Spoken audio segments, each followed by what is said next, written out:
Viewers, আশা করি আপনারা সবাই অনেক ভালো আছেন। সংস্কৃতি বিষয়ক মন্ত্রণালয় আর্কাইভস ও গ্রন্থাগার অধিদপ্তরের নিয়োগ বিজ্ঞপ্তি প্রকাশ পেয়েছে। এখানে পদের নাম ও বেতন স্কেল ১ নম্বর পদ হচ্ছে জুনিয়র টেকনিক্যাল অ্যাসিস্ট্যান্ট, হচ্ছে লাইব্রেরিতে ১০,২০০ থেকে ২৪,৬৮০ টাকা, গ্রেড হচ্ছে ১৬, বয়স হচ্ছে ৩২ বছর, পদের সংখ্যা হচ্ছে ১টি।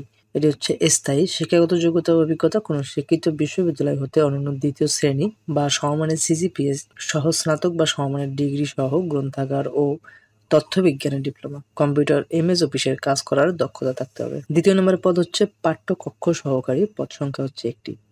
হচ্ছে অস্থায়ী, কোনো স্বীকৃত বোর্ডতে উচ্চ মাধ্যমিক সার্টিফিকেট, এসএসসি বা সমমানের পরীক্ষায় উত্তীর্ণ, কম্পিউটার এমএস অফিসের কাজ করার দক্ষতা। ৩ নম্বর যে পদ ড্রাইভার, পদ সংখ্যা হচ্ছে ১টি। যে স্থায়ী, কোনো স্বীকৃত বোর্ডতে জুনিয়র স্কুল সার্টিফিকেট বা সমমানের পরীক্ষায় উত্তীর্ণ, ড্রাইভিং লাইসেন্স গ্রেড ১৬ এর ক্ষেত্রে হালকা গাড়ি চালানোর বৈধ ড্রাইভিং লাইসেন্স, অভিজ্ঞতা সম্পন্ন চালকগণ অগ্রাধিকার পাবেন। ৪ নম্বর যে পদ অফিস সহায়ক, পদের সংখ্যা হচ্ছে ৩২।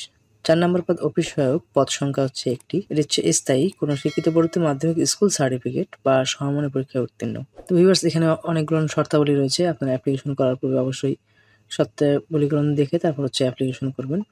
আর অনলাইনে আবেদনপত্র জমা দেওয়ার শেষ তারিখ হচ্ছে ২৭/৫/২০২৫ বিকাল ৫টা পর্যন্ত অ্যাপ্লিকেশন করতে পারবেন।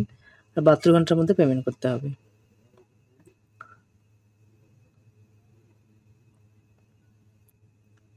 এক থেকে ৩ নম্বর ক্রমিক পদের জন্য পরীক্ষার ফি বাবদ সর্বমোট ১১২ টাকা এবং ৪ নম্বর পদের জন্য সর্বমোট হচ্ছে ৫৬ টাকা। তো ভিউয়ার্স,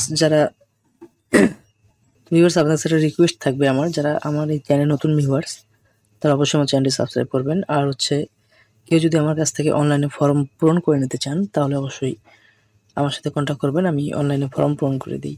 সুস্থ থাকবেন, ভালো থাকবেন। দেখা হবে আরেকটি অন্য কোনো নতুন নিয়োগ বিজ্ঞপ্তি নিয়ে।